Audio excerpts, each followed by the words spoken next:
വോട്ടെണ്ണൽ വളരെ തകൃതിയായി നടന്നുകൊണ്ടിരിക്കുന്നു. വളരെ ആവേശകരമായിട്ടുള്ളൊരു പോരാട്ടം തന്നെയാണ് നടന്നത് എന്ന് വോട്ടെണ്ണൽ വ്യക്തമാക്കുന്നുണ്ട്.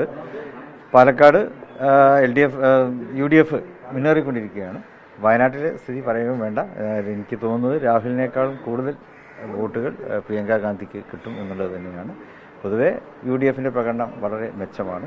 എല്ലാ സുപ്രചരണങ്ങളെയും ഒക്കെ അതിജീവിച്ചുകൊണ്ട് തന്നെ UDF വിജയത്തിലേക്ക് എത്തി.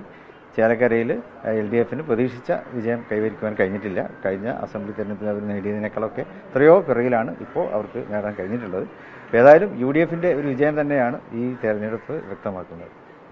കണക്ക് വ്യക്തമാണല്ലോ, തങ്ങൾ പറഞ്ഞ കണക്ക് വ്യക്തമാണല്ലോ. പാലക്കാട് നല്ല ഭൂരിപക്ഷം കിട്ടും. ഷാഫി കഴിഞ്ഞ പ്രാവശ്യം നമുക്ക് താരതമ്യപ്പെടുത്താൻ നല്ലത് കഴിഞ്ഞ അസംബ്ലി തെരഞ്ഞെടുപ്പാണല്ലോ. കഴിഞ്ഞ അസംബ്ലി തെരഞ്ഞെടുപ്പിൽ ഷാഫിക്ക് കിട്ടിയതിനേക്കാൾ കൂടുതൽ ഇത്തവണ ഷാഫി പ്രസ്റ്റീജിയസ് ആക്കിയ രാഹുലിന് കിട്ടും എന്നുള്ള കാര്യം ഉറപ്പാണ് പാലക്കാട്. അതുപോലെ ചേലക്കര കഴിഞ്ഞ അസംബ്ലി തെരഞ്ഞെടുപ്പിൽ അവർക്ക് 10-38,000 അതിനനുസരിച്ച് വോട്ട് ഭൂരിപക്ഷം ഉണ്ടായിരുന്നു. അതിപ്പോൾ ഇതുവരെയുള്ള കണക്ക് വെച്ച് നോക്കുകയാണെങ്കിൽ വളരെ കുറഞ്ഞിട്ടുണ്ട്, വളരെയധികം കുറഞ്ഞിട്ടുണ്ട്. അതുപോലെ തന്നെ വയനാട്ടിൽ ലാസ്റ്റിൽ രാഹുൽ ഗാന്ധി നേടിയ 3,60,000 മുകളിലോ അതിനേക്കാൾ കൂടുതൽ അതാ തങ്ങൾ പറഞ്ഞത്, കൂടുതൽ വോട്ട് കിട്ടാനാണ്. ഇപ്പോഴത്തെ ട്രെൻഡ് നോക്കിയിട്ടാണ് തങ്ങൾ പറഞ്ഞത്. അപ്പോൾ ഇത് വെച്ച് നോക്കുകയാണെന്നുണ്ടെങ്കിൽ UDFന് എല്ലാ നിലയിലും റിസൾട്ട് അനുകൂലമാണ്. പാലക്കാടൊക്കെ മതേതര വോട്ടുകൾ ഭിന്നിപ്പിക്കാൻ ശ്രമം നടക്കുന്നു ആക്ഷേപം ഉയർന്നിരുന്നു. അതിനൊക്കെ തിരിച്ചടിയാണോ ഇപ്പോൾ ഫലം?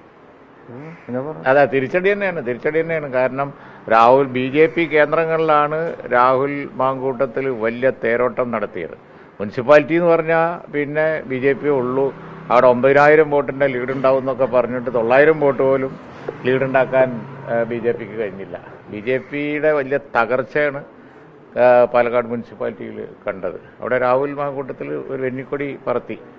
വളരെ പ്രസ്റ്റീജിയസ് ആയിട്ടുള്ള ഒരു വിക്ടറിയാണത്.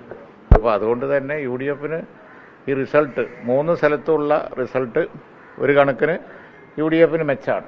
സാങ്കേതികമായി ഇപ്പോൾ ചേലക്കര ജയിച്ചാലും കഴിഞ്ഞ അസംബ്ലി തെരഞ്ഞെടുപ്പിൽ അവർ നേടിയതിൻ്റെ പകുതി പോലും ഭൂരിപക്ഷം നേടാൻ അവർക്ക് കഴിയും എന്ന് തോന്നുന്നില്ല. എന്നാൽ കഴിഞ്ഞ അസംബ്ലി തെരഞ്ഞെടുപ്പിൽ നേടിയതിൻ്റെ 3 ഇരട്ടി വോട്ട് പാലക്കാട് കിട്ടാനുള്ള സാധ്യതയുണ്ട്.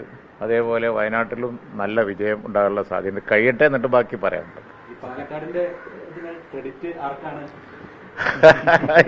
ക്രെഡിറ്റ് UDFന് തന്നെയാണല്ലോ. പിന്നെ എല്ലാവരും അധ്വാനിച്ചുണ്ടാക്കിയ വിജയമല്ലേ. ഷാഫി ആയാലും പിന്നെ അതേപോലെ തന്നെ രാഹുലായാലും പ്രതിപക്ഷ നേതാവായാലും KPC ആയാലും ഒക്കെ എല്ലാവരും വളരെ ഒറ്റക്കെട്ടായിരുന്നല്ലോ. ഞങ്ങൾ പിന്നെ എപ്പോഴും ഒരു നിശബ്ദ പിന്തുണയുമായി വിജയിപ്പിക്കാൻ രംഗത്തുണ്ടല്ലോ. പിരായിരിയൊക്കെ ഞങ്ങളുടെ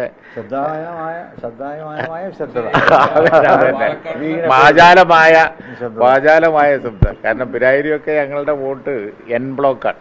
അതാണ് നീ കണ്ടോ ലീഡ് കൂടുന്നത്. അത് വയനാട്ടിലും അങ്ങനെ തന്നെയാണ്.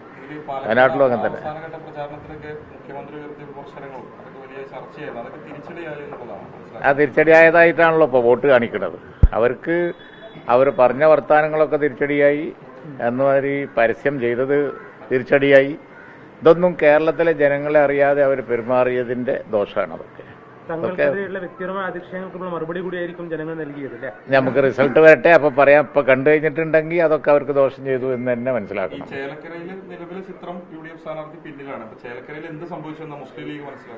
അല്ല, ചേലക്കരയിൽ കഴിഞ്ഞ പ്രാവശ്യം അവർക്ക് ഉണ്ടായിരുന്ന വമ്പിച്ച മെജോറിറ്റി ഇല്ലല്ലോ. പക്ഷേ അവിടെ നല്ലൊരു കാൻഡിഡേറ്റും ഒക്കെ ആയതുകൊണ്ട് അവർക്ക് അല്പം മുൻതൂക്കം കിട്ടി.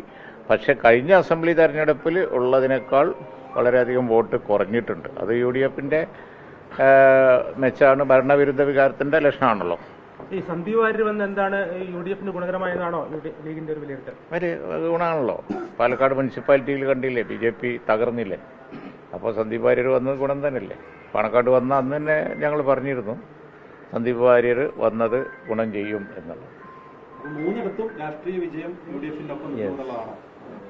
അതെ, അതാണല്ലോ ഇപ്പോൾ വോട്ടെണ്ണൽ സൂചിപ്പിക്കുന്നത്. പ്രതീക്ഷിച്ചതിനേക്കാൾ ഏറെയുള്ള ഒരു ജനപിന്തുണ ഇപ്പോഴും UDFിനുണ്ട് എന്നാണ് വ്യക്തമാക്കുന്നത്.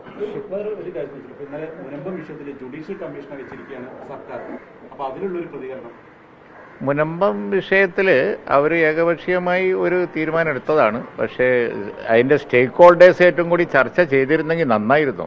ബഹുമാനം തങ്ങൾ എല്ലാ സ്റ്റേക്ക് ഹോൾഡേഴ്സിൻ്റെയും ഫറൂഖ് കോളേജ് ഉൾപ്പെടെയുള്ള സ്റ്റേക്ക് ഹോൾഡേഴ്സിൻ്റെ മീറ്റിംഗ് വിളിച്ചു കൂട്ടി പിന്തുണയും സഹകരണവും വാഗ്ദാനം ചെയ്തതാണല്ലോ.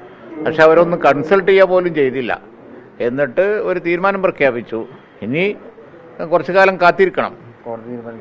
അതിപ്പോൾ അതിൻ്റെ തീരുമാനം വരുമ്പോഴേ നമ്മൾ അപ്പോഴേക്കും ഇനി എല്ലാ സംഘടനകളോടൊക്കെ അഭിപ്രായം ചോദിച്ചിട്ട് നമുക്കൊരു അഭിപ്രായം പറയാം.